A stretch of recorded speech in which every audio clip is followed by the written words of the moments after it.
नारायणं नमस्कृत्य नरं चैव नरोत्तमं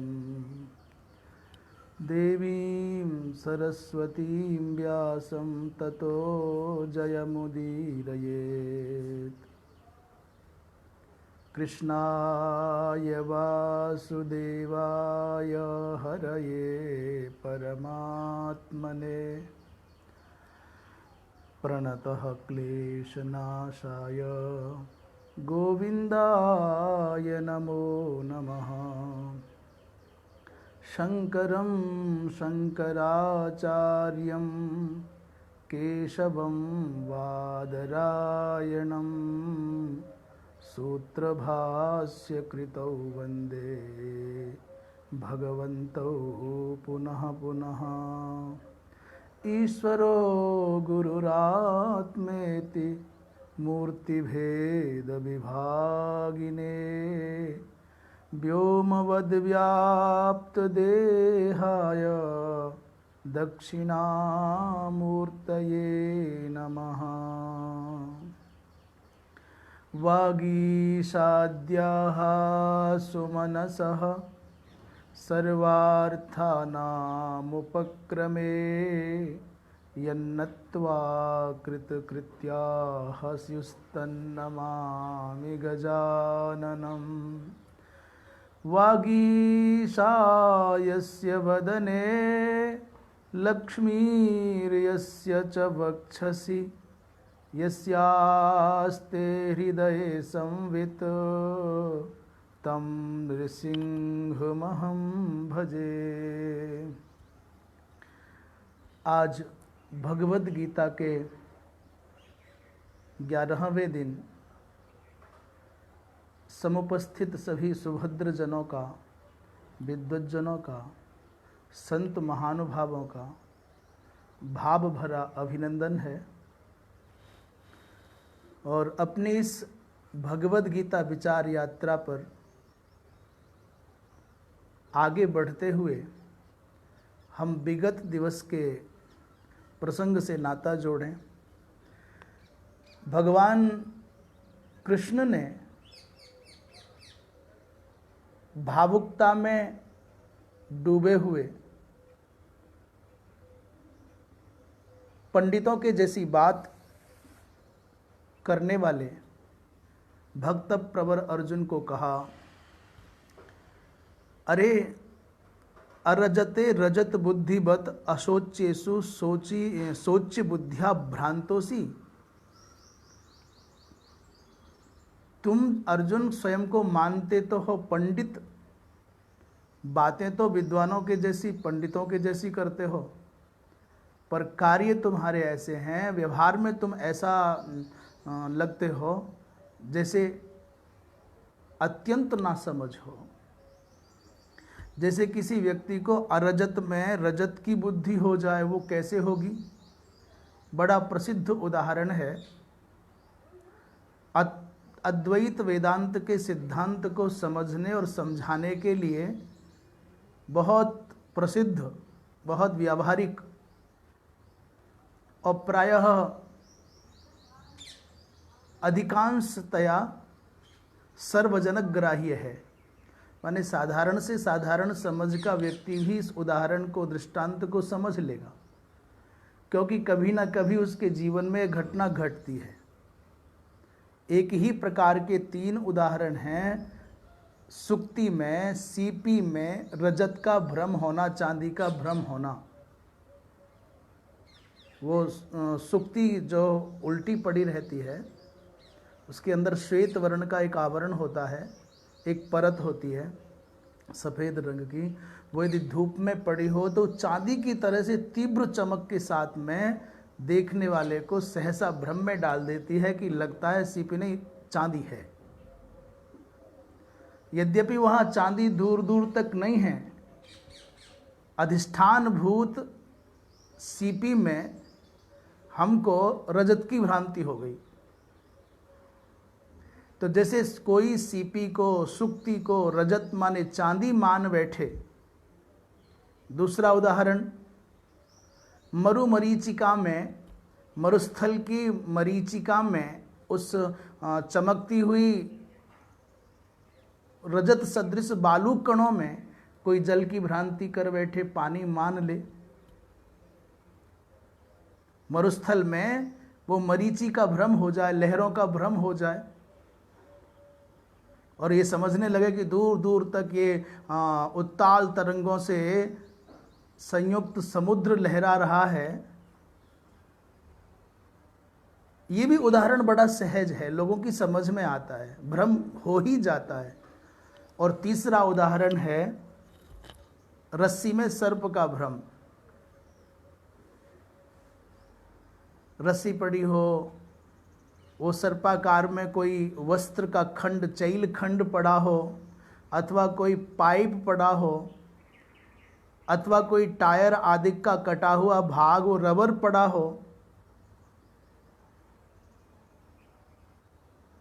इसके लिए आवश्यकता है कि ना तो उजाला हो ना अंधेरा हो, उसे झुरमुटा कहते हैं। परिपूर्ण प्रकाश में भी रज्जु में सर्प का भ्रम नहीं होगा,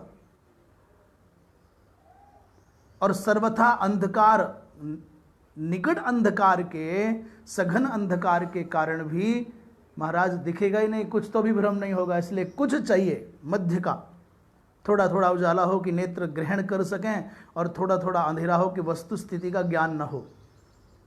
तो जैसे असर्पभूत रज्जु में हमको सर्प की भ्रांति हो जाए, ऐसे अरजत भूत सीपी में रजत का भ्रम हो जाए। जैसे अबारी भूत मरीचि में, मरुमरीचि में बारी का भ्रम हो जाए, ठीक वैसे ही तुम्हारी भी दशा है कि जो शोक के योग्य नहीं हैं, जो चिंता का विषय नहीं होने चाहिए, उन अचिंत्य, उन शोक रहित इन महापुरुषों में तुम उनके विषय में शोकाविष्ट हो गए हो। ये प्रसंग कल चल रहा था।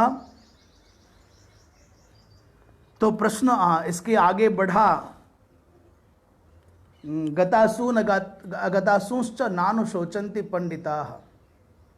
जो पंडित जन हैं वो गतासून अर्थात गत प्राणान, असु शब्द का अर्थ है, कहीं कहीं असु शब्द का अर्थ है इंद्रियां, और असु शब्द का अर्थ प्राण भी है। इसलिए कहीं जहां इंद्रियां अर्थ है वहां भी संगत बनता है, वहां भी चलेगा। पर यहाँ जो असु शब्द का अर्थ है असबब प्राणाः, यहाँ असु शब्द प्राणों के अर्थ में, जैसे असुर शब्द है तो असुसु इंद्रियार्थेषु इंद्रियेषु एव रमन्तेति असुराः। वो रमण अर्थ में जो इंद्रियों के पोषण में लगे हैं, जो इंद्रियों के विषयों के द्वारा इंद्रियों के तर्पण में लगे हैं, वो असुर है। तो असु शब्द का अर्थ वहाँ इंद्रिया लिया।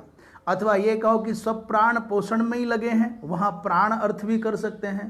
पर प्राणी ही दूसरों के जीवन से, दूसरों के प्राणों से, दूसरे की जीविका से जो सब प्राणों का पोषण करने में लगे हैं, वहाँ ये भी अर्थ प्राण अर्थ भी हो सकता है। पर प्रायः प्राण और इंद्रियां दोनों असु शब्द के द्वारा बोध्य हैं।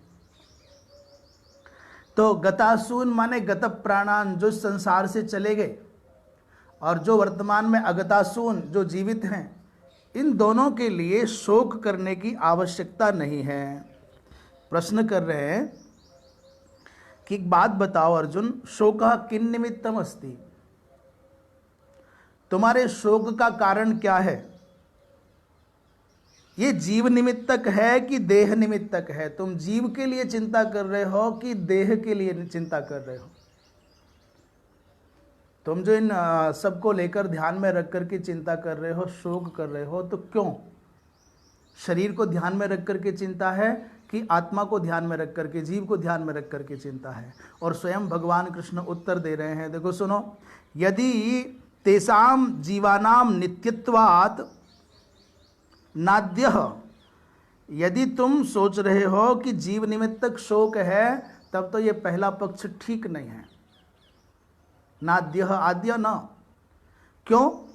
बोले तेषाम जीवानाम नित्यत्वात्, शरीर आता जाता रहेगा, परंतु इस शरीर का आश्रय लेने वाला जो जीव है, जो चेतन है, वो तो नित्य है, वो तो आता जाता नहीं है, वो तो मरता जीता नहीं है। देह आएगा और जाएगा, युवा वृद्ध होगा, परंतु जीव तो न जवान होता है न बूढ़ा होता है। इसलिए जीवस्य नित्यत्वात्, जीव के नित्य होने के कारण जीव निमित्तक शोक की कोई आवश्यकता नहीं है। कह रहे हैं न द्वितीय, दूसरा भी कारण तुम्हारे शोक का उचित नहीं बन रहा है। देहस्य विनाशित्वात्, क्योंकि शरीर तो विनाशी ही है। हम संसार के लोग कितना भी प्रयत्न कर लें, कितने भी उद्योग कर लें, और संभवतः जब से सृष्टि प्रारंभ हुई तब से लेकर आज तक, और जब तक ये सृष्टि रहेगी तब तक संसार के लोगों ने बड़े उद्योग किए हैं कि देह मिटे ना, देह बूढ़ा ना हो, हमारा शरीर असुंदर न दिखे, हमारा शरीर जीर्ण माने बूढ़ा ना दिखे, हमारा शरीर ये नष्ट ना हो, ये बना रहे। जितना प्रेम मनुष्य को अपने घर से है, अपने वाहन से है, अपने स्वजन संबंधियों से है, उससे कई हजार गुना अधिक प्रेम प्रत्येक प्राणी को अपने शरीर से है। इसलिए हिंदी भाषा के माध्यम से प्रायः लोग ग्रामीण अंचलों में कहते हैं काया राखे धर्म है, पहले शरीर रहे। उसी को प्रौढ़ लोगों ने कहा शरीर माध्यम खलु धर्म साधनम, समग्र धर्मों का साधनभूत कौन? बोले शरीर। पहला सुख निरोगी काया, शरीर का स्वस्थ होना, शरीर का सुंदर होना और शरीर का सशक्त होना, शरीर का अजीर्ण होना, ये सारा संसार चाहता है।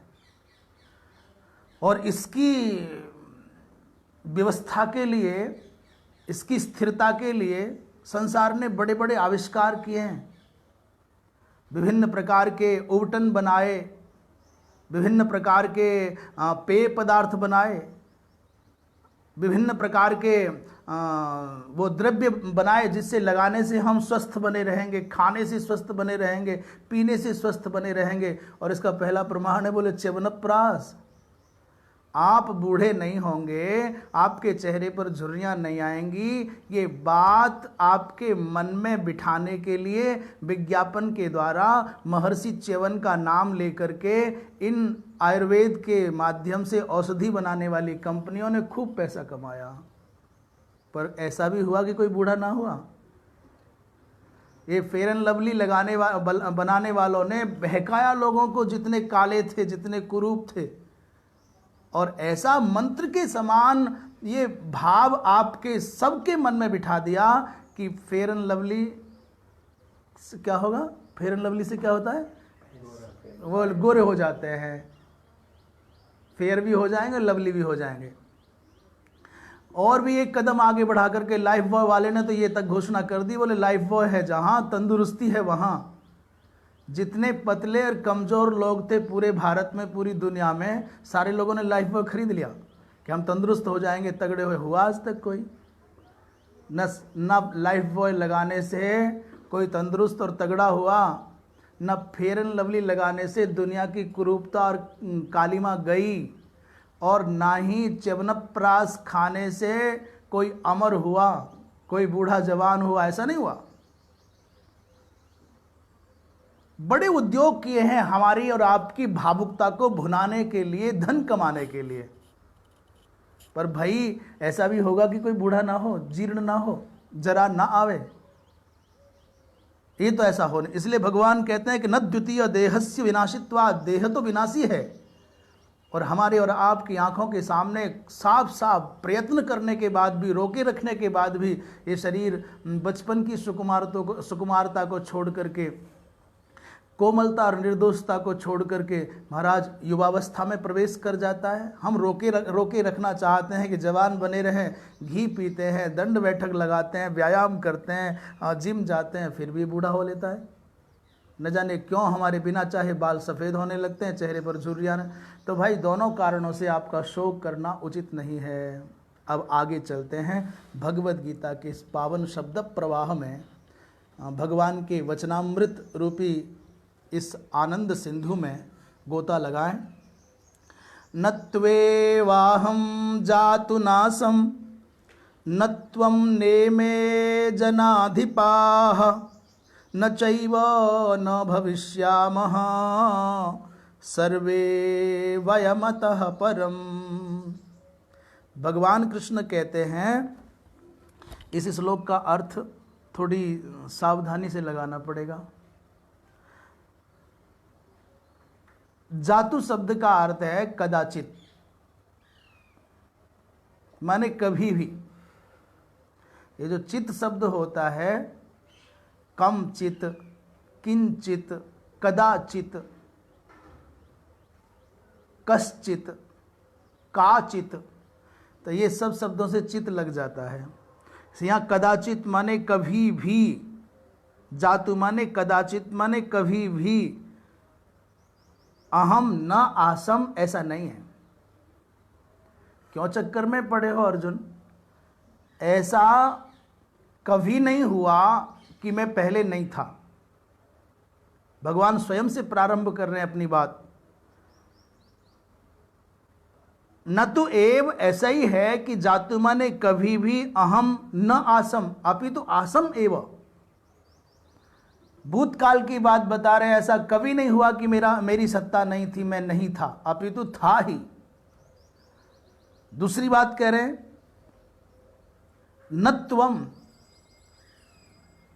ऐसा भी नहीं है कि तुम भी नहीं थे। न त्वम आसी ही, ये भी नहीं कह सकता कोई दुनिया में कि तुम नहीं थे, अपितु आसी ही एव, तुम थे ही। और तुमको चिंता हो रही है राजा, जितने राजा युद्ध के मैदान में खड़े हैं, बोले नेमे जनाधिपा न इमे जनाधिपा आसन अपितु आसन एव। ये राजा लोग भी नहीं थे, ये बात भी ठीक नहीं, अपितु थे ही। मैं भी था, तुम भी थे, ये राजा भी थे। तो ये बात क्यों कही है कि मैं, तुम और ये पूर्व वर्तमान है। अर्थात मैं कह करके उत्तम पुरुष का प्रतिनिधित्व भगवान कर रहे हैं, और त्वम कह करके अर्जुन को लक्षित करके मध्यम पुरुष का प्रतिनिधित्व अर्जुन के द्वारा करा रहे हैं, और इमे जनाधिपा कह करके प्रथम पुरुष का प्रतिनिधित्व करा रहे हैं। ये तीनों अर्थात संसार में जनाधिप के माध्यम से जितने भी संसार में हैं वो सब पहले थे। ऐसा हो नहीं सकता कि ये ना हो, जो नहीं है, जो नहीं था वो हो कैसे सकता है? अभूतपूर्व यहां कुछ भी नहीं है। जो पहले हो चुके हैं वही सब आज हैं। ये बात इसलिए कही कि यहां मैं मौजूद हूं, मैं विद्यमान हूं, और तुम भी मौजूद हो, और ये राजा लोग भी विराजमान हैं जिनके बारे में तुम शोक कर रहे हो। तो अर्जुन, ये जितने भी लोग तुमको दिख रहे हैं जिनके कारण तुम चिंता में डूबे हो, मैं उपदेष्टा बना हूं, तुम उपदेश स्वीकार करने वाले बने हो, और ये सब इनके बारे में तुमको शक हो रहा है, चिंता हो रही है, शोक हो रहा है। तो कह रहे हैं कि ये सब थे ही और आज हैं। और ये भी याद रखना, न चैव न भविष्यामः सर्वे वयमतः परम। ये भी याद रख लेना अर्जुन, ये सब के सब, हम सब के सब, अपि भविष्यामः एव, आज जब ये संसार में हम मौजूद हैं, तो ये मत सोचना कि आज वर्तमान काल में, भविष्य में नहीं होंगे। इन शरीरादिकों के जाने के बाद भी हमारी सबकी सत्ता रहेगी, विराजमान रहेगी। इसी बात को भगवान भाष्यकार स्पष्ट करते हुए कह रहे हैं, न तो एव जातु कदाचित अहम न आसम किंतु आसम एव। ऐसा तू मत सोच कि कदाचित मैं नहीं था, किंतु आसम एव में था ही। दूसरा, उसको स्पष्ट कर रहे कैसे थे, मैंने शंका कर ली। मानो ये मानिए कि अर्जुन ने कहा हो, महाराज आपकी और अवस्था मेरी एक जैसी है, समान ही है, और समान है दोनों की अवस्था। तो आप जन्म से पहले माता देवकी के गर्भ में आने के पहले कहाँ थे? कह रहे हैं अतीतेषु देहोत्पत्ति विनाशेषु नित्यम एव अहम आसम इति अभिप्रायः। अतीत माने जो बीत गए हैं, देहोत्पत्ति विनाश, शरीरों का उत्पन्न होना और विनष्ट होना, इन शरीरों के जन्मने और मरने के बीच में, उत्पत्ति और विनाश के बीच में बारंबार शरीर प्रकट हुआ, नष्ट हुआ। नित्यम एव अहम आसम, जीवात्मा रूप से, जीव रूप से, चेतना रूप से, चैतन्य रूप से मैं था ही, ये अभिप्राय भगवान का है। यहाँ जो भगवान त्रैकालिक सत्ता का वर्णन स्वयं का और अर्जुन को निमित्त बना करके अर्जुन का और जनाधिपों को निमित्त बना करके समग्र समष्टि का जो नित्यत्व बता रहे हैं, वो देह दृष्टि से नहीं, वो देही दृष्टि से बता रहे हैं। वो शरीर दृष्टि से नहीं, वो शरीरी दृष्टि से बता रहे हैं। तथा न त्वम न आशी किंतु आसी एव, और ऐसा भी नहीं है कि तुम नहीं थे, तुम थे ही। और तथा न इमे जनाधिपाः न आसन किंतु आसन एव थे ही। तथा न च एव न भविष्यामः किंतु भविष्यामः एव, ऐसा भी शंका मत करो कि नहीं होंगे, अभी तो होंगे ही। सर्वे वयम अतः अस्मात् देह विनाशात् परम, अतः शब्द का अर्थ किया है भाष्यकार भगवान ने, अतः माने इसके बाद, अस्मात् कस्मात् बोले देह विनाशात् परम, इन शरीरों के मिट जाने के बाद भी हम सब रहेंगे ही। उत्तर काले अपि त्रिषु अपि कालेषु नित्या आत्मस्वरूपेण इति अर्थः, अर्थात हम तीनों कालों में आत्मस्वरूप से नित्य हैं। देह भेदानुवृत्त्या बहुवचनम न आत्मभेदाभिप्रायेण। किसी ने प्रश्न किया कि आप यहाँ बहुवचन का प्रयोग क्यों कर रहे हो, नेमे जनाधिपाः अथवा न भविष्यामः वयम, ऐसा क्यों कर रहे हो? आत्मदृष्टि की बात कर रहे हो तो फिर एक वचन की बात करो ना, फिर बहुवचन का प्रयोग के तो उत्तर दे रहे हैं। बोले देह भेदात, शरीरों के भेद के कारण बहुवचन के कारण यहाँ बहुवचन का प्रयोग हुआ है। आत्मभेदादि भी, आत्मभेद की दृष्टि से नहीं, क्योंकि आत्मा तो भिन्न है ही नहीं। अब प्रश्न कर रहे हैं, पूर्व पक्ष रख रहे हैं अथवा उत्थापिका रख रहे हैं अग्रिम प्रकरण के लिए। तत्र कथम इव नित्य आत्मा इति दृष्टांतम आहह, आत्मा कैसे नित्य है, कोई उदाहरण है क्या? तत्र कथम इव माने किसकी तरह से ये आत्मा नित्य है, इसमें कोई दृष्टांत है क्या, कोई उदाहरण है क्या? बोले हाँ, इस पर दृष्टांत दे रहे हैं आत्मा कैसे नित्य है। देहिनोस्मिन् यथा देहे कौमारं यौवनं जरा तथा देहांतर प्राप्तिर्धीरस्तत्र न मुह्यति। देहिनोस्मिन् यथा देहे कौमारं यौवनं जरा तथा देहांतर प्राप्तिर्धीरस्तत्र न मुह्यति। कहते हैं अस्मिन देहे यथा अस्मिन देहे, जैसे इस शरीर में देहिनः माने आत्मा का ये आत्मा की सत्ता इस शरीर में है। तो इस देह में क्या देखने में आता है? बोले कभी कौमार अवस्था आती है, फिर यौवन आता है, फिर जरा आता है, बुढ़ापा आता है।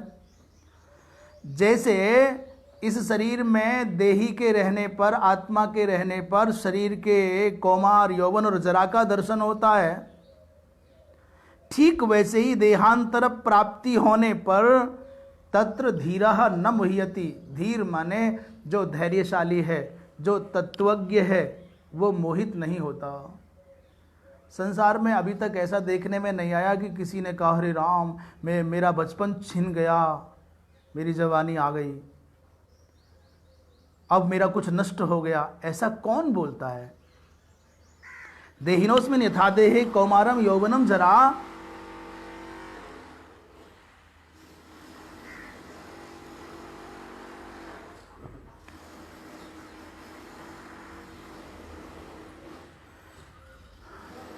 भगवान भाष्यकार कह रहे हैं देहः अस्य अस्ति इति देही। देही शब्द को कह रहे हैं कि शरीर है जिसके पास, जिसका देह है उसको देही कहते हैं। देहः अस्य अस्ति इति देही और तस्य देहिनः। उस देहवत् आत्मनः,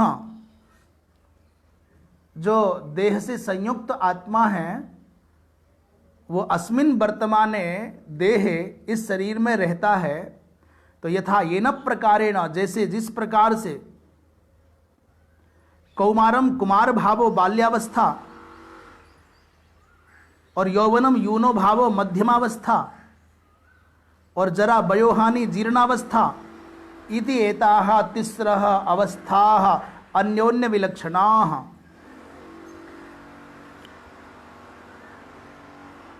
इस शरीर में जीवात्मा रहे तब उस अवस्था में ये शरीर तीन रूप बदलता है, तीन रंग बदलता है। कुमार भाव को माने बाल्यावस्था को प्राप्त करता है, और अनंतरम यौवन माने मध्यमावस्था को, जवानी को प्राप्त करता है, और जरा वयोहानि जब अवस्था क्षीण होने लगती है, बुढ़ापा आने लगता है, तो जीर्णावस्था को प्राप्त होने लगता है। ये देखने में आता है। और तीनों अवस्थाएं एक दूसरे से विलक्षण हैं कि तासाम प्रथमावस्था नाशे न नाशो द्वितीयावस्थोपजनने न उपजननम आत्मनः। भगवान भाष्यकार कह रहे हैं कि आत्मा का प्रथम अवस्था के परिवर्तित होकर द्वितीय अवस्था में प्रवेश होने से ऐसा नहीं होता कि नाश हो गया हो आत्मा का, अथवा द्वितीय अवस्था की प्राप्ति में ऐसा भी नहीं होता कि आत्मा ने जन्म ले लिया हो नया। भाई बचपन गया तो ये नहीं कह सकते कि आत्मा मर गया, अथवा यौवनावस्था ने जन्म लिया है तो ये नहीं कह सकते कि आत्मा ने जन्म लिया है। किन तर्हि, बोले अविक्रियस्य एव द्वितीय तृतीय अवस्था प्राप्ति आत्मनो दृष्टा। आत्म अविक्रियस्य माने निर्विकार जो आत्मा है, ये निर्विकार आत्मा को दूसरी और तीसरी अवस्था प्राप्त होती जैसी दिखती है, वस्तुतः आत्मा में ये विकार नहीं है। आत्मा तो निर्विकार है, विकार तो देह में है, शरीर में। चूंकि आत्मा निर्विकार है, अविक्रिय है, इसलिए उसके अंदर ये कल्पना घटित नहीं हो सकती कि दूसरी तीसरी अवस्था आ रही है या जा रही है। नित्यत्वात्, आत्मा के नित्य होने से, आत्मा के अविकारी होने से, इसलिए बड़े बड़े जो क्रांतिकारी विचारक हुए हैं उन्होंने सत्ताओं का विरोध किया है, शासन केंद्रों का विरोध किया है, राजाओं का विरोध किया। सिद्धांत की दृष्टि से लोगों ने उनको कहा कि तुमको भय है, तुमको खतरा है, लोग मार सकते हैं। तो उन क्रांतिकारियों की भाषा क्या रही जानते हैं?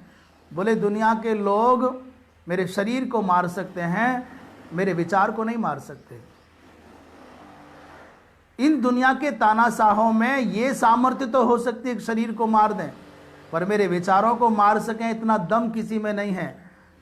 मेरे स्वयं की सत्ता को नष्ट कर सकें संभव नहीं है।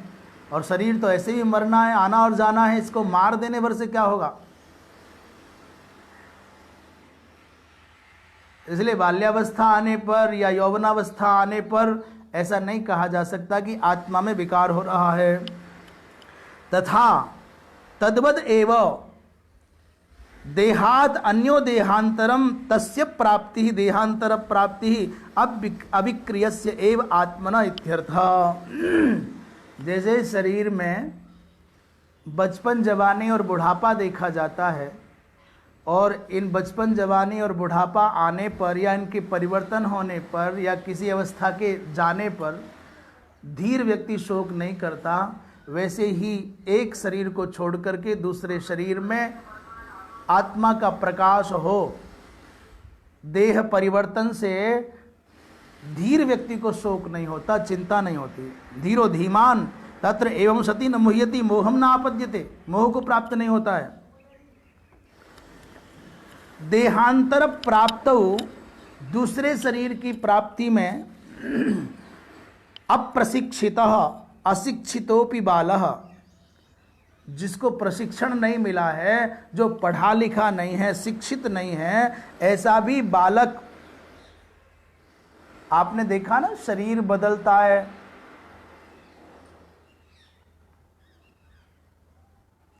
दूसरा जन्म लेता है बालक, तो मछली के शरीर में जाता है तो बिना किसी पूर्व शिक्षा के, बिना किसी पूर्व प्रशिक्षण के अपने आप तैरने लग जाता है। पक्षी का बच्चा पैदा होता है और कोई उसको ट्रेनिंग नहीं दी जाती, कोई उसको प्रशिक्षण नहीं दिया जाता और वो अपने आप उड़ने लग जाता है।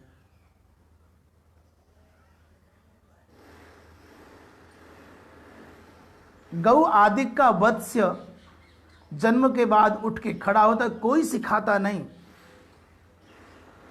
पूरे शरीर को घूम घूम करके देख लेगा और सीधा स्तनों के पास पहुंच जाता है। कौन चलना सिखाता है, वहां चलने की ट्रेनिंग कौन देता है, कौन दूध पीने की और उनको प्रेरणा देता है कि भूख लगी और खाओ पियो। ऐसे ही अप्रशिक्षित होने पर, अशिक्षित होने पर भी मानवीय बालक देहांतर को प्राप्त हुआ, जो बिल्कुल शिशु है, अर्भक है, छोटा बालक है, वो पूर्व जन्म के संस्कार के कारण स्तन ग्रहण करता है, पूरे माँ के शरीर का अन्वेषण कर लेगा तो पान करेगा स्तन का ही। स्तन्य की अभिलाषा होगी तो स्तन का ही अन्वेषण करेगा। और कौन सिखाता है रोना उसको? क्षुधा अधिक लगी है, कहीं कंडुयन माने खुजा अधिक हो रही है, कहीं पीड़ा है, तो बालक को कौन कहता है कि रो? किसने सिखाया रोना? किसने सिखाया दूध पीना? वो स्वतः एवं प्रवर्तते। पक्षी उड़ते हैं, मत्स्यादि तैरते हैं। इति ज्ञात्वा धीरो न मुह्यति, ऐसा जान करके बुद्धिमान व्यक्ति शोक नहीं करता।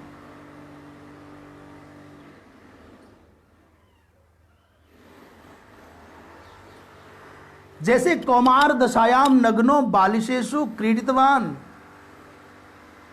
जब बालक रूप में होता है व्यक्ति, छोटा होता है, तो नंगा भी नाचता है, नंगा भी नहाता है, नंगा भी खेलता है।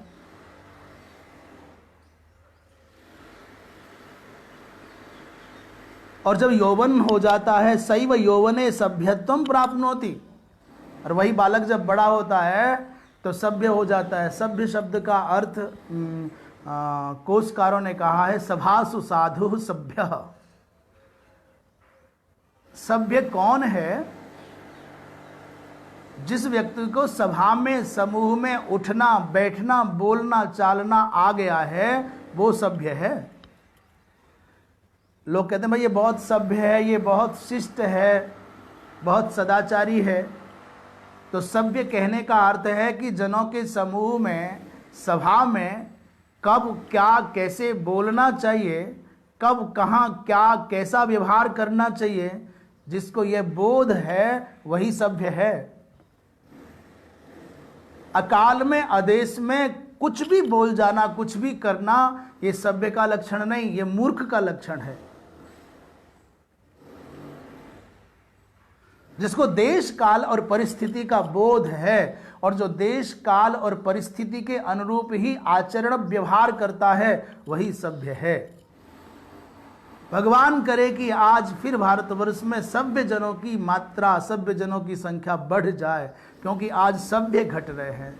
कोई भी कभी भी किसी को भी कहीं भी कैसे भी कुछ भी बोल जा रहा है।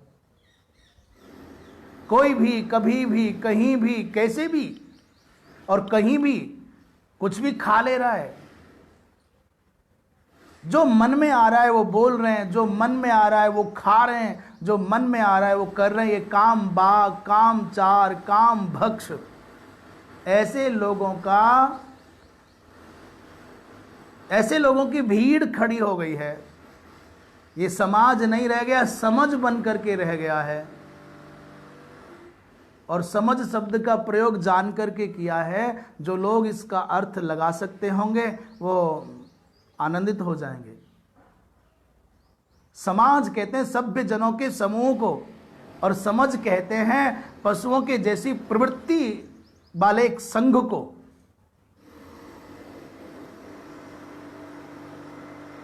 और वही सभ्यत्व को प्राप्त होने पर अनंतरम शैव स्थविरत्वम संप्राप्य, बुढ़ापे को प्राप्त करके, स्थविर माने बूढ़ा और स्थविरत्व माने वृद्धत्व, बुढ़ापा दंतादिहीन होने पर अक्षम प्रतीत होता है। तो जैसे बुद्धिमान लोग, बड़े लोग बच्चों के पुत्रादियों की पूर्वावस्था के अतिक्रम पर उत्तर अवस्था के प्राप्त होने पर शोक नहीं करते भद्रजन, वैसे ही अर्जुन तुमको इन शरीरों के छूट जाने पर नवीन शरीर की प्राप्ति होने की इस प्रक्रिया को थोड़ा समझदारी से देखना होगा। तुम भी शोक मत करो। इस श्लोक के माध्यम से भगवान ने कहा है, अब तक हम 2-3 श्लोकों पर बात कर चुके हैं। एक तो जो शोक के योग्य नहीं है उनके विषय में शोक मत करो, और सच बात तो यह है कि शोक तो हमको और आपको किसी को भी नहीं करना चाहिए। जो होना है वो होकर के ही रहता है, जो भावी है, भवितव्यता है, उसमें परिवर्तन करना संभव नहीं है, और जो हो चुका है उसको तुम वापस लौटा नहीं सकते। तो जो गया हुआ है उसके बारे में शोक क्यों करें, उसकी चर्चा ही क्यों करें। इसको दूसरे ढंग से कहें तो कल शब्द है, कल, और कल का मतलब है जो बीत गया है या जो आने वाला है। यद्यपि संस्कृत में तो दोनों के लिए, इंग्लिश में भी, संस्कृत में जो बीत गया है उसको ह्यः कहते हैं।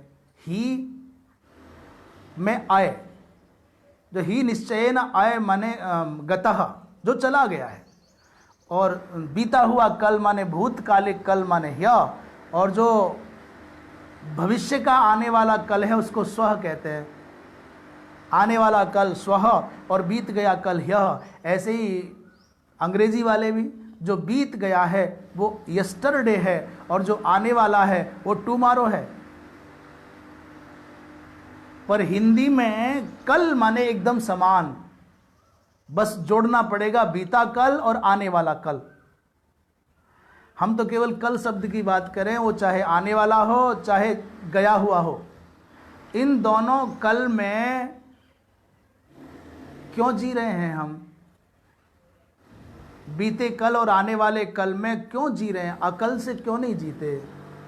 अकल शब्द का, यदि भी अकल संभवतः उर्दू का शब्द होगा, बुद्धि के लिए प्रयोग होता है। अकल माने बुद्धि, पर हम उसको संस्कृत का बना लें, न कल इति अकल। तुम कल में मत जियो, अकल में जियो, माने वर्तमान में जियो। इसलिए बार बार निवेदन है, आग्रह है, आप गीता से जुड़ रहे हो तो गीता यही कहती है, जो वर्तमान है उसको संवार लो, जो भूतकाल है, बीत गया है, उसके लिए शोक मत करो, और जो बीतने वाला है, आने वाला है, उसकी भी चिंता मत करो, ये आएगा। याद रखना, आपके और हमारे जीवन की फिल्म विधाता ने, उस निर्माता निर्देशक ने बना दी है, अब तो केवल रिलीज हो रही है। अधिक ताक झांक करोगे तो तुम उस फिल्म का आनंद खो दोगे, चलचित्र का आनंद खो दोगे। जो आ रहा है उसका आनंद लो। तुम्हारे कर्मों के द्वारा निर्धारित तुम्हारी जीवन यात्रा की ये फिल्म, ये चलचित्र पूर्व से निर्धारित है, बन चुका है।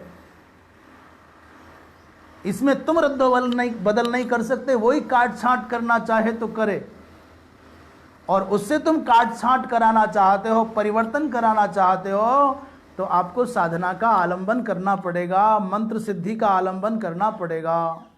सामान्यतया यही नियम है कि जो निश्चित हो गया, निर्धारित हो गया, उसको कोई बदल नहीं सकता।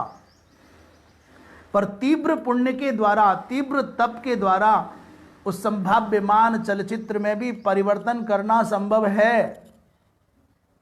अत्युत्कटई पुण्य पापई इहैव फलमश्नुते। अत्यंत उत्कट पुण्य और अत्यंत उत्कट पाप का फल यही मिलता है, अभी मिलता है। सामान्य नियम है कि वो नहीं मिलेगा। जो निर्धारित हो गया भोगना पड़ेगा। जैसा बन गया उसको जैसे कि तैसे भोगते रहो। पर यदि आप परिवर्तन चाहते हो तो अत्यंत उत्कटता के साथ में पुण्यार्जन करना पड़ेगा, तीव्र तप करना पड़ेगा, और तब परिष्कार संभव है।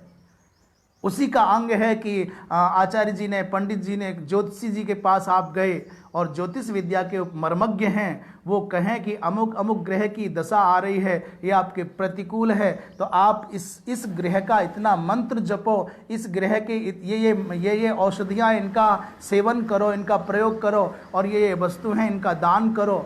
आप मंत्र जप से, आप औषधि प्रयोग से, और आप तत्त ग्रह के अनुरूप जो जो पदार्थ हैं उन वस्तुओं के दान करने से, आप गौ सेवा करने से, आप अपने जीवन में आने वाली जो आसन्न व्याधियां हैं, बाधाएं हैं, उनसे बच सकते हो। जो लोग ज्योतिष को मिथ्या बताते हैं, वो चाहे कोई कितना भी बड़ा योगी क्यों ना हो और कितना भी बड़ा व्यापारी क्यों ना हो, चाहे कोई कितना भी प्रसिद्ध क्यों ना हो गया हो, वो पाखंडी है स्वयं, वो मिथ्यावादी है स्वयं।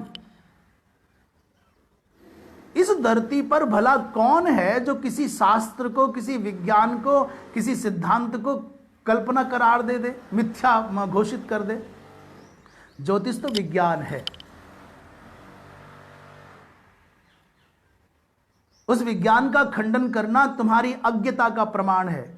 यदि ज्योतिष के ऊपर किसी की कोई अज्ञानी व्यक्ति के कारण, जैसे ज्योतिष तो विज्ञान है, विशुद्ध है, पूर्ण है, पर उसको जानने वाला मनुष्य होने के कारण अपूर्ण हो सकता है, सर्वज्ञ तो कोई है नहीं, तो किसी व्यक्ति की अपूर्णता को किसी सिद्धांत पर कैसे आरोपित कर सकते हो?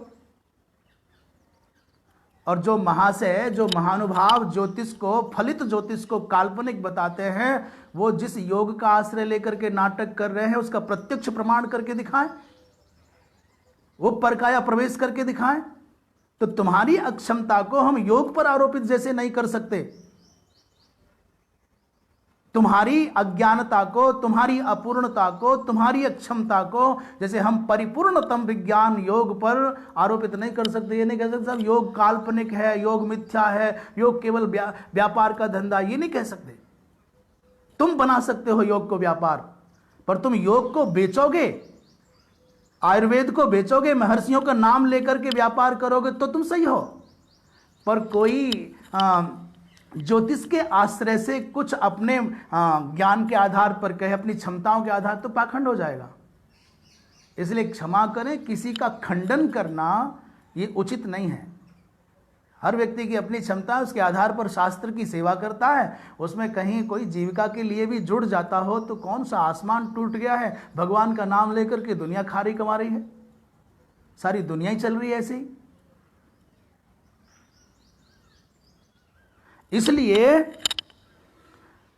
जो मूल बात थी उससे हम थोड़े अलग हट गए। शोक के योग्य जो संसार में हमने समझ लिया है वो है क्या यहाँ पर? इसलिए समझना होगा। चलो आगे बढ़ते हैं, विषय थोड़ा इधर चला गया। तो पहले जो शोक के योग्य हैं इस संसार में वो दिखते नहीं कोई, इसलिए वो ठीक नहीं है। दूसरा, कभी भी जीव दृष्टिया हमारा अभाव नहीं होता, ये भगवान ने दूसरे श्लोक के माध्यम से, माने 12वें श्लोक के माध्यम से कहा, और तीसरे 13वें श्लोक के माध्यम से कहा कि जैसे देही युक्त इस देह में, आत्मयुक्त इस देह में बचपन, जवानी, बुढ़ापा ये परिवर्तन होता रहता है, तो कोई व्यक्ति शोक नहीं करता, वैसे ही शरीर के परिवर्तन होने की अवस्था में कोई व्यक्ति शोक नहीं करता, बुद्धिमान व्यक्ति शोक नहीं करता। आगे चलते हैं। पूर्व पीठिका है वो रख रहे हैं। यद्यपि आत्मविनाश निमित्तो मोहो न संभवति, क्योंकि नित्य आत्मा इति विजानतः। आत्मा नित्य है ऐसा जो जानता है, विजानतः माने षष्ठी विभक्ति का एक वचन है, ऐसा जानने वाले को कभी भी आत्मविनाश को निमित्त मान करके मोह नहीं होता। जो आत्मा को नित्य मानता है उसको कभी भी आत्मविनाश निमित्तक मोह नहीं होगा। तथापि कह रहे फिर भी शीत उष्ण सुख दुख निमित्तो मोहो लौकिको दृश्यते, तो भी तो ये तो माना कि आत्म विषयक मोह नहीं होता, तब भी सर्दी से गर्मी से प्राप्त होने वाले जो सुख दुख हैं, तन्निमित्तक जो मोह है वो लोक में देखने में आता है। बड़े बड़े ज्ञानी ब्रह्मज्ञानी भी ये सामान्यतः शीत आदि आने पर उष्ण वस्त्र धारण करते हैं, गर्मी आने पर शीतलता देने वाले संसाधनों का प्रयोग करते हैं, तो ये तो देखने में आता है, ये तो लौकिक है। सुख वियोग निमित्तो दुख संयोग निमित्ता च शोक, सुख का वियोग होता है तन्निमित्तक दुख आता है, और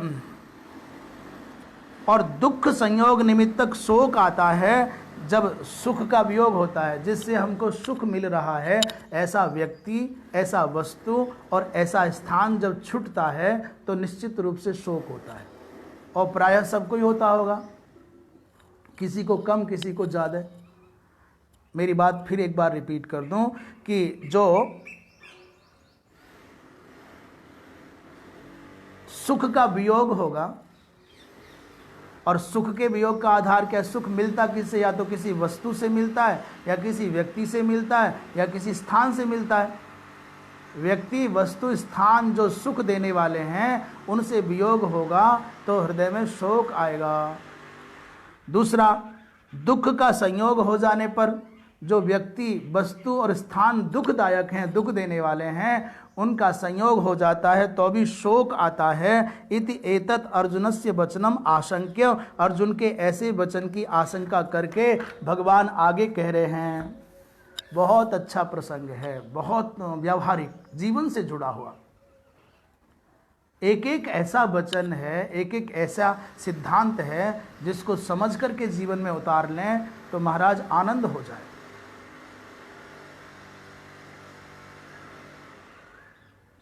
हम किसी के मरने पर बहुत आंसू गिराते हैं। किसी का जन्म हो गया और वो कहीं प्रतीक्षित हो, जैसे बहुत समय से किसी कुल में कोई बालक जन्म नहीं लिया है, पुत्र आदि नहीं हुआ है, सब लोग चाहते पुत्र हो जाए हो जाए हो जाए, और वो हो गया तो कितना जश्न मनाते हैं।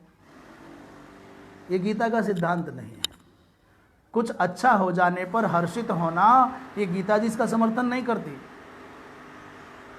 और तुम भी, आप भी वस्तुतः सत्य को समझ जाओगे तो आप भी समर्थन नहीं करोगे। किसी के मर जाने पर आपका रोना गीता जी इसका समर्थन नहीं करती। और आप भी वस्तुतः समझ जाओगे मरना एक विज्ञान है, एक घटना है, एक परिवर्तन है, आप भी शोक नहीं करोगे।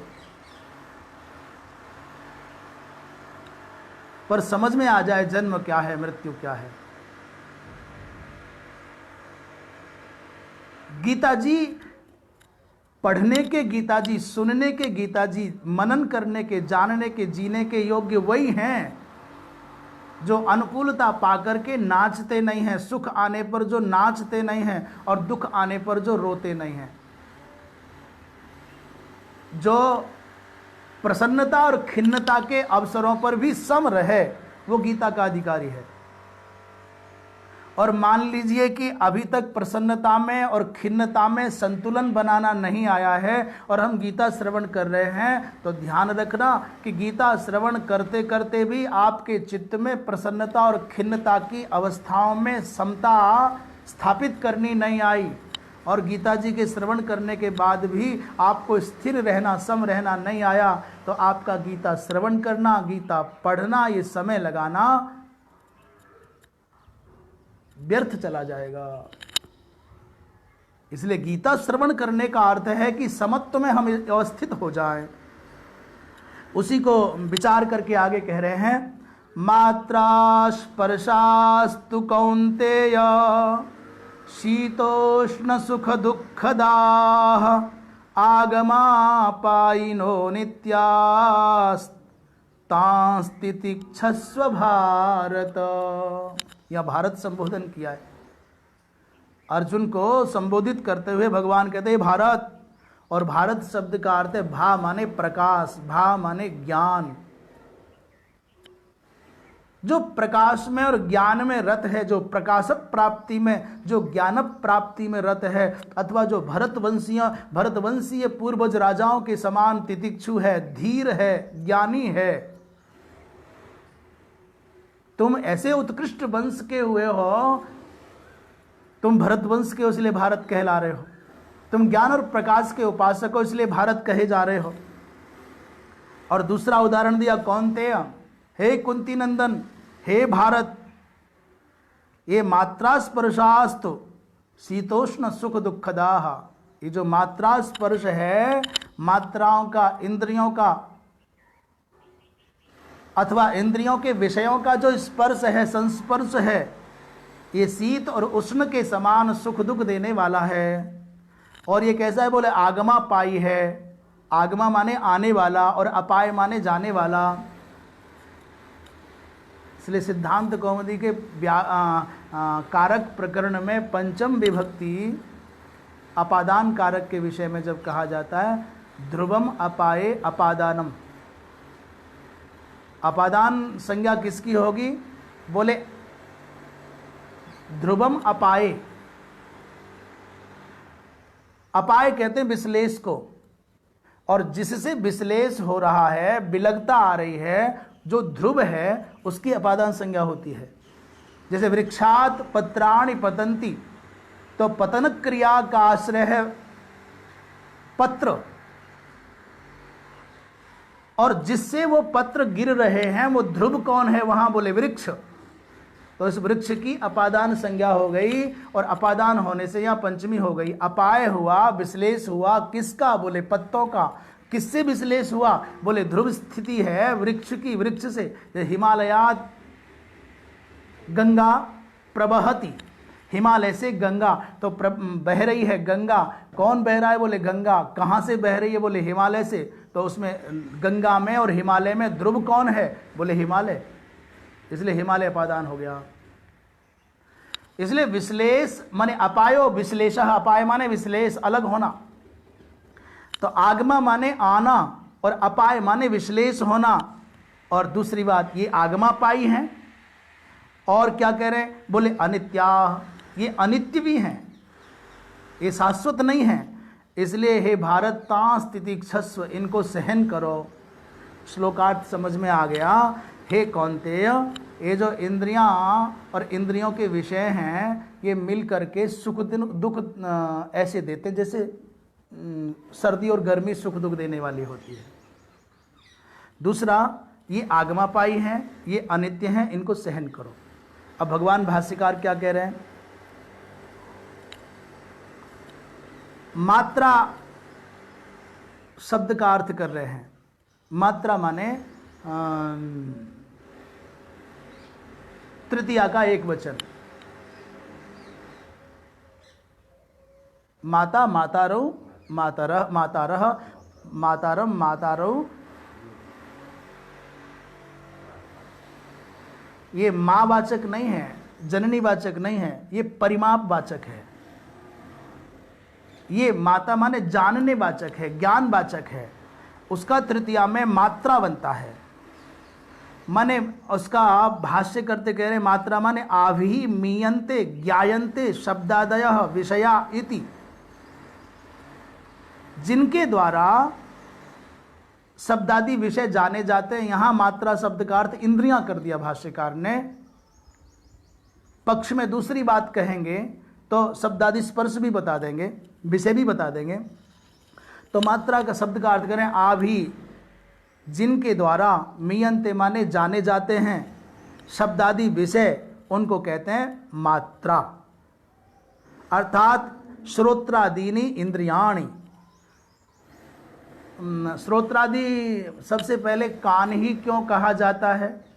प्रायः जब भी इंद्रियों का, ज्ञानेंद्रियों का वर्णन आता है तो सबसे पहले श्रोत्र, त्वक, नेत्र, जिह्वा और घ्राण, ऐसा क्रम आता है। तो कभी आपके मन में प्रश्न नहीं आया हो तो आना चाहिए कि सबसे पहले कान ही क्यों कहा गया? श्रोत्रादि इंद्रियों, ये ज्ञानेंद्रियों का वर्णन आया तो श्रोत्रादि कहा जाता है। उसका कारण है कान का संबंध आकाश से है। हमारे यहाँ विकास का, उद्भव का क्रम आकाश से वायु, वायु से अग्नि, अग्नि से जल और जल से पृथ्वी होता है।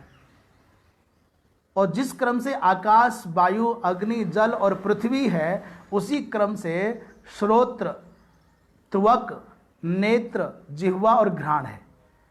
आकाश के साथ संबंध है शब्द गुणकम आकाशम माने कान का, और दूसरा नंबर है त्वचा का।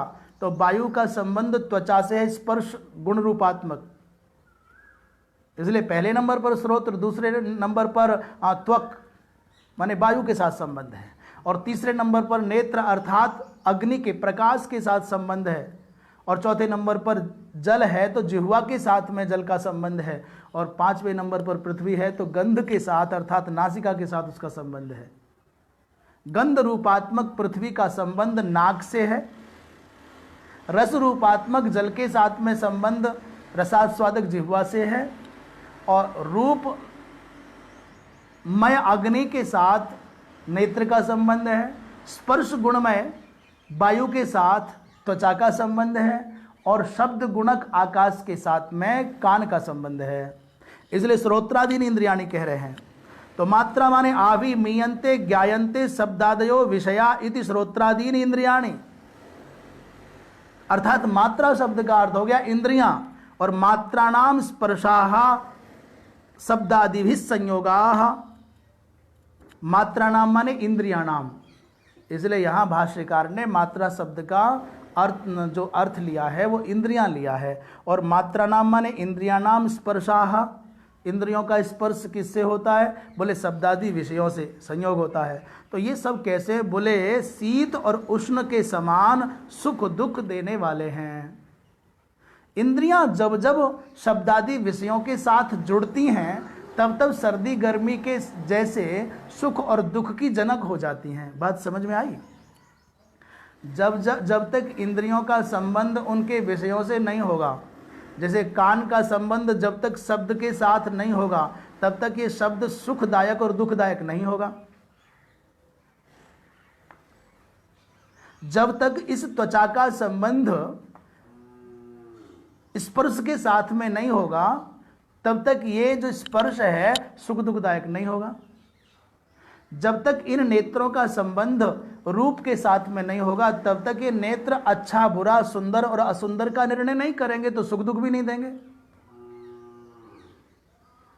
जब तक इस जिह्वा का संबंध रस के साथ में नहीं होगा तब तक आपको कड़वा और मीठे का सुख दुख का कोई भान नहीं होगा, और जब तक इस नासिका का संबंध गंध के साथ नहीं होगा तो आप बदबू और खुशबू कह करके सुखी और दुखी नहीं होंगे। हाँ बहुत सुंदर खुशबू है, आप खुश नहीं होंगे। बहुत बदबू है, भागो, आप दुखी नहीं होंगे। इंद्रियां जब अपने विषयों के साथ में, स्पर्श माने विषयों के साथ में जुड़ती हैं तब वो सर्दी और गर्मी के जैसे सुख और दुख देने वाली हो जाती हैं। आपकी नासिका में कोई दोष हो, जुकाम बहुत हो गया हो, तो कितना भी दुर्गंध आए आपको मालूम ही नहीं पड़ेगा। आप नहीं कह पाएंगे बदबू है खुशबू, बोले पता नहीं चला। अरे कि तुमको बदबू नहीं आ रहा, बोले मालूम नहीं पड़ रहा भाई साहब, हमारी नाक में जुकाम हो रहा है। आपके कानों में श्रवण की क्षमता नहीं है, आप बहरे हो गए हैं, या कोई और कारण है, या आपने दवा डाली है, तो कोई अच्छा गाली दे, आपकी प्रशंसा करे, आप क्या फर्क पड़ेगा? न सुख का कारण मिलेगा और न ही दुख का कारण मिलेगा। आपकी आंखों पर चश्मा लगाए, पर्दा लगाए, बंद कर रखी है, देखने की क्षमता खत्म हो गई है, तो काला गोरा आपको क्या सुख दुख देगा? जैसे जिन अंगों को शरीर के शरीर के जिस भाग को, जिसकी त्वचा को आप सुन्न कर देते हैं औषधि आदि के द्वारा, तो वहां इंजेक्शन लगने पर भी आपको दर्द मालूम नहीं पड़ता। इसलिए इंद्रियां जब अपने विषयों से जुड़ती हैं तो शीत और उष्ण के समान सुख दुख देने वाली हो जाती हैं। बात समझ में आ गई? मात्रा स्पर्शास्तु, हे कौन्तेय, इन इंद्रियों के द्वारा विषयों का संस्पर्श होने पर सुख दुख जैसे होता है। अथवा दूसरा अर्थ कर रहे हैं, स्पृश्यन्ते इति स्पर्शा विषयाः शब्दादयः मात्राः, नहीं दूसरा कर रहे, अथवा स्पृश्यन्ते इति स्पर्शा माने विषया, जिनका स्पर्श किया जाता है उनको कहते हैं उन विषय, शब्दादि विषय। और मात्रा च स्पर्शा च शीतोष्ण सुख दुखदाः, और मात्रा और स्पर्श, इंद्रियां और स्पर्श, ये शीत और उष्ण के समान सुख दुख देने वाले हैं। जिनका स्पर्श किया जाता है वो स्पर्श अर्थात शब्दादि विषय, इस व्युत्पत्ति के साथ ये अर्थ बना दिया जाएगा। तो अब प्रमाणित कर रहे हैं कि शीत कभी सुख देता है, कभी दुख देता है। जो लोग ये कहते हैं कि सर्दी से दुख ही दुख मिलता है या सर्दी से सुख ही सुख मिलता है, ये दोनों भ्रांत हैं। क्योंकि फ्रिज में रखा हुआ ठंडा पानी और खूब बड़ा जो कूलर है आपका, बड़ी मात्रा वाला कूलर होता है जिसको चला दे तो कमरा बहुत ठंडा हो जाता है, फिर कंबल मांगते हैं, ऐसा कूलर और ऐसा बहुत शीतल पानी आपको ठंडी के मौसम में अच्छा नहीं लगेगा। जब सर्दी का मौसम हो तो आपको वो कोल्ड एसी, वो ठंडी करने वाला कूलर, वो ठंडा पानी आपको बिल्कुल पसंद नहीं आएगा। आपको अरे मर जाएंगे, बंद करो, रजाई लाओ, कंबल लाओ, अग्नि जलाओ, हीटर जलाओ, कुछ गर्म पदार्थ खाओ। सर्दी में आप ये मांगेंगे। तो यदि शीत पदार्थों से सर्वदा सुख मिलता तो सर्दी में भी मिलना चाहिए था। जैसे जून के महीने में आप ठंडी हवा चाहते हो, ठंडा पानी चाहते हो और आप चाहते हो कि सब शीतल ही शीतल हो, तो आप खुश हो जाते हो। पर सर्दी के मौसम में आपको अनुकूल नहीं लगता है। तो शीतत्व देने वाले जो पदार्थ हैं, संसाधन हैं, वो गर्मी में तो आपको बहुत अच्छे लगते हैं पर सर्दी में अच्छे नहीं लगते।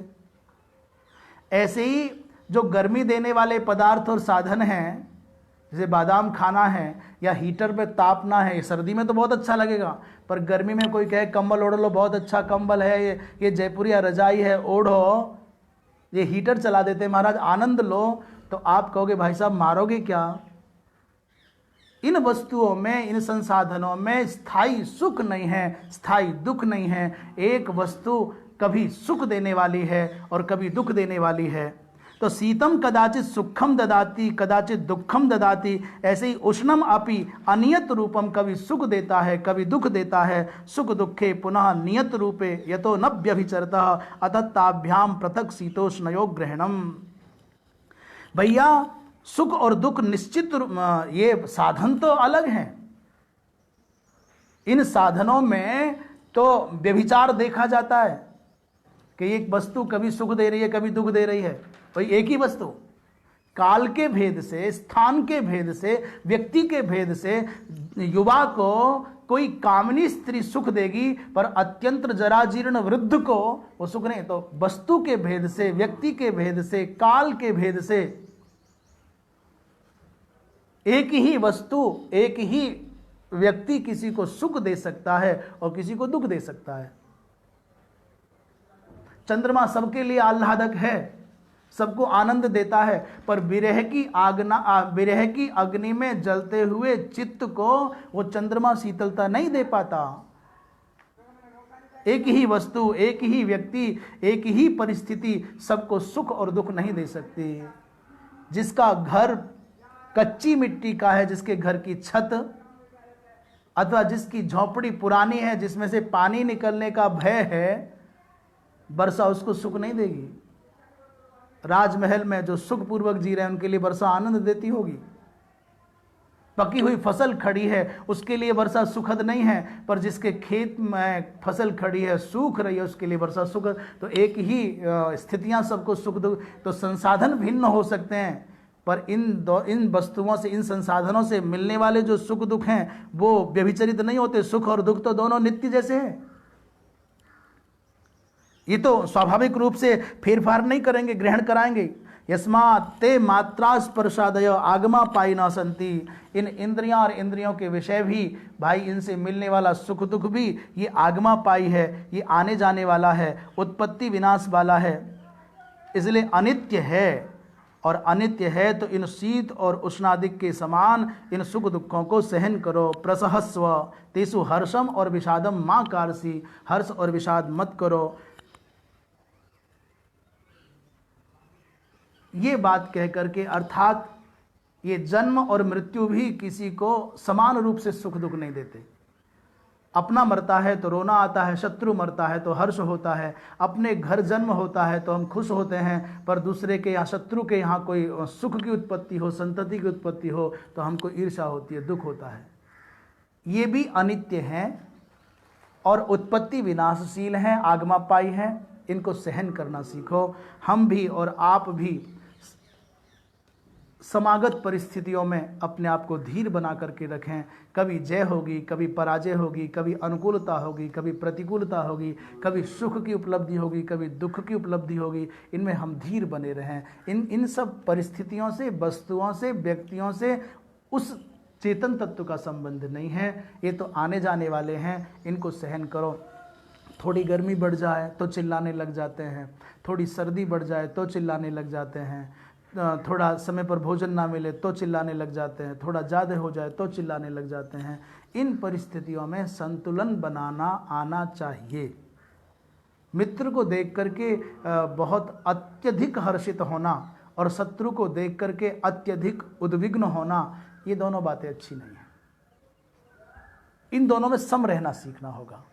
फोटो खिंचाने के लिए फोटोग्राफर की ओर लपक करके देखना और भागना, और फोटो नहीं खिंचाना है उससे जान बचा करके मुंह छिपाना और पीठ दिखा करके भागना, दोनों भागना है। दोनों में बेचैनी है। नमस्कार पाने की आकांक्षा में दौड़ लगाना कि लोग मुझे नमस्कार करें, और नमस्कार ना करें इसके लिए भागना, दोनों भागना है। शांत भाव से समाहित होकर के रहना, ये समत्व अवस्था है। यही गीता का अंगी मुख्य उपदेश है, और सच्चे अर्थों में यही योगी होना है, यही साधक होना है, और सच कहूँ तो, सच पूछो तो यही मनुष्य होना है, मनु के अनुसार जीने वाला बनना है। हम समत्व भाव में जीना सीखें, यही गीता का मुख्य उपदेश है। ये कहते हुए आगे के प्रसंग पर भगवत कृपा से कल विचार करेंगे। नारायण। सर्वे भवन्तु सुखिनः, सर्वे सन्तु निरामयाः, सर्वे भद्राणि पश्यन्तु, मा कश्चित् दुःखभाग् भवेत्।